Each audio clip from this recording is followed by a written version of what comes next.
Ayun, magandang araw sa ating lahat mga kaibigan. Muli na naman nagbabalik ang inyong lingkod Ronde TV mo. Tuloy tayo kagad sa ating topic mga kababayan.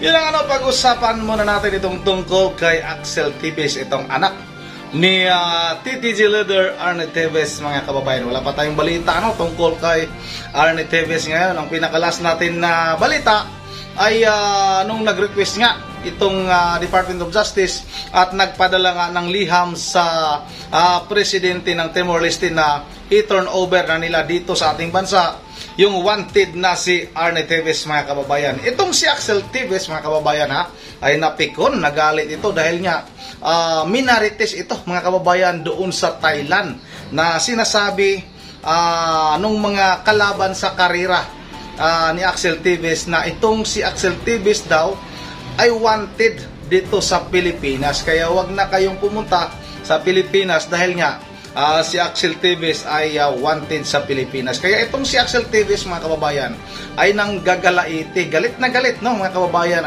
Hindi ba naging wanted ito si Axel Tevez mga kababayan? Hindi ba pala, wala pa namang warrant of arrest ito. Pero ang pagkakalam natin ay may kaso din ito itong si Axel Tevez at saka si Court Tevez. Pero mga kababayan, iwan ko ba anong nangyari sa ating batas? Bakit ba parang makakalimutan na lang siguro, hindi naman siguro, pero parang nakakalimutan na nga yung nangyaring Pamplona massacre. Walang balita, wala na tayong masyadong balita, at yung ating mga kababayan nga ay hindi na nagugustuhan yung kilos ng Department of Justice. Bakit daw napakabagal na maaresto itong si Arnie Tevez mga kababayan. Yun ang mga kababayan, ito nga si Axel Tevez ay nanggagalaiti sa galit dahil nga sinasabi daw na doon sa Thailand na wanted daw siya dito sa ating bansang Pilipinas. Ito na nga mga kababayan, wag na nating patagalin. Sabay-sabay na natin itong panoorin. This is nobody in Thailand. We know that. I am a nobody in Thailand. Kung totoong malakas yung motor nila, kung totoong motor lang magkalaban, bakit hinaharangan nyo yung ibang riders na hindi pwede ako mag-appeal? Bakit ino-offera nyo ng pera na wag pumunta or wag sumakay for me? Bakit kailangan nyo pa mag-play dirty? Ano pinapakalat nyo sa Thailand? Huwag kayong pumunta sa Pilipinas para kay Axel dahil si Axel wanted. Pumastos kayong todo-todo, andito na yung team, andito na yung riders, testing na kayo, bili-bili na kayo. Tapos sino karera nyo bukas? Hangin. Days ago pa lang alam ko na hindi mangyayari to.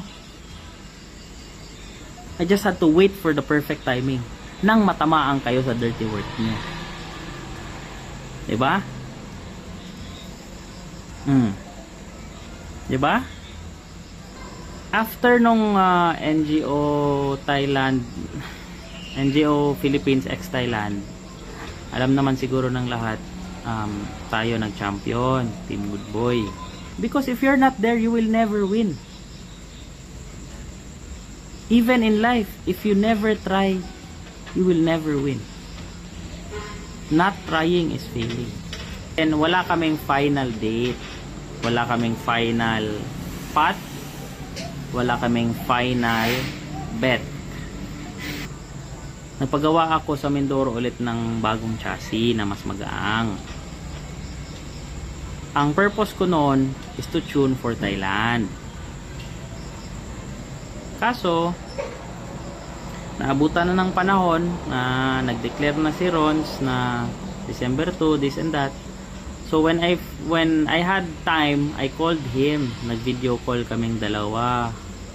I guess early morning yun, mga 8-9 siguro, not really sure. Basta I called Rons, video call kaming dalawa, nag-usap kami ng maayos kasi maayos ko naman siya kinakausap ever since. Rons, Boss Rons, if you are watching, you know yung sasabihin ko totoo. Ikaw mismo nagsabi sa akin, down ka ngayon.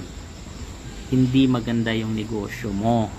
If Ron's responds to this Facebook Live negatively, lalo na kung magsisinungaling siya, mapipilitan akong ilabas yun lahat. I have complete evidence of our whole conversation between me and Ron's. I don't want any Thai person to feel na gago ako. I don't want any Thai person to feel that I'm a fucked up person. I don't want any Thai person to think that I messed up, I don't stand to what I say, or basically I'm just somebody that's just plain useless. No, I don't want them to think that way.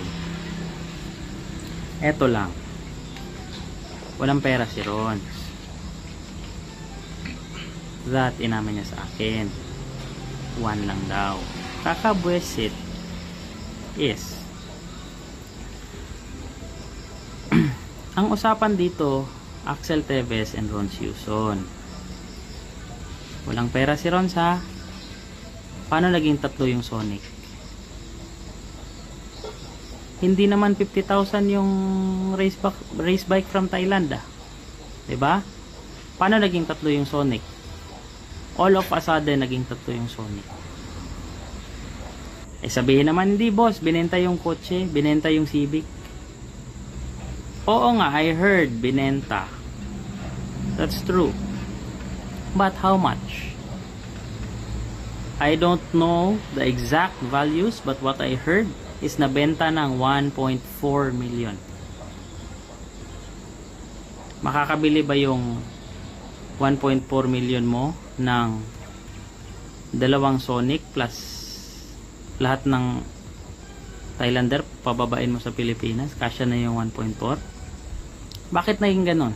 Dahil may Pinoy na hindi naman sana kasama sa usapan, nakisawsaw. Galing to sa bibig ni Ron. Galing to sa side ni Ron, sa team ni Rons din. Sino tumulong kay Rons? Tumulong kay Rons si Renz, JRP Pilipinas. Now, I have a question for Mr. Renz. Dati, ang rival team ko, Fuck Cycle Dumaguete. Sa open category yan.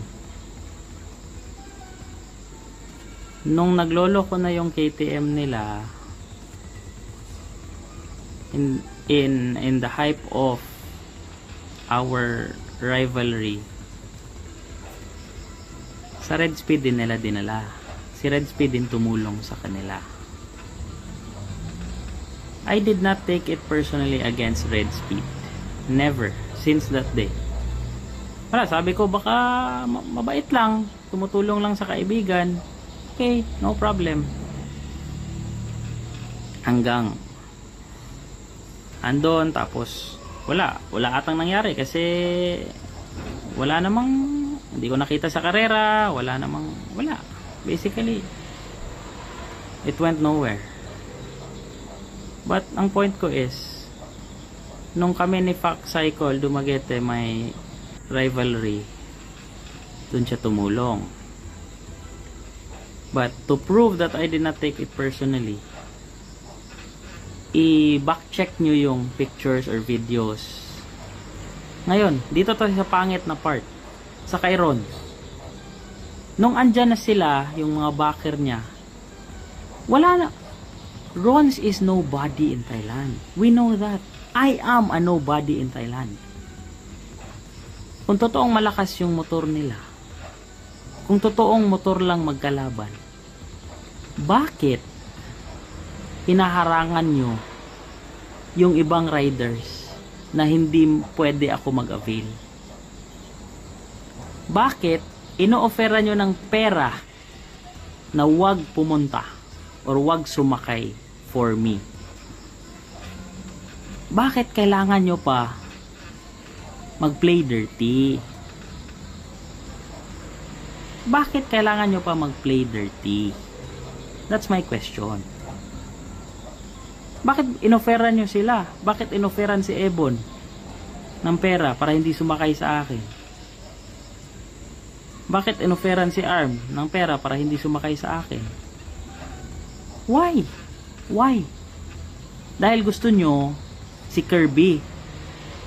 Then gusto nyo tayo sa inyo. Dahil gusto nyo unfair lagi yung laban. Diba? Why do you have to play dirty? That's my question. Diyan ako napapangitan sa inyo. That's what I don't like. If you wanna race, let's race fair and square. Ano pinapakalat nyo sa Thailand? Huwag kayong pumunta sa Pilipinas para kay Axel dahil si Axel wanted. 'Di ba? Kita nyo gaano kayo kapangit? Yung ugali nyo gaano kapangit? Kaya napikon ako sa inyo eh. Yun na nga mga kababayan, ayaw ni Axel ng pangit na ugali, ayaw ni Axel ng hindi patas na laban, gusto ni Axel yung pantay-pantay daw mga kababayan. Nga talaga ito mga kababayan sa kanyang tatay na si Arnie Teves. Dahil, di ba si Arnie Teves ay fair din naman lumaban.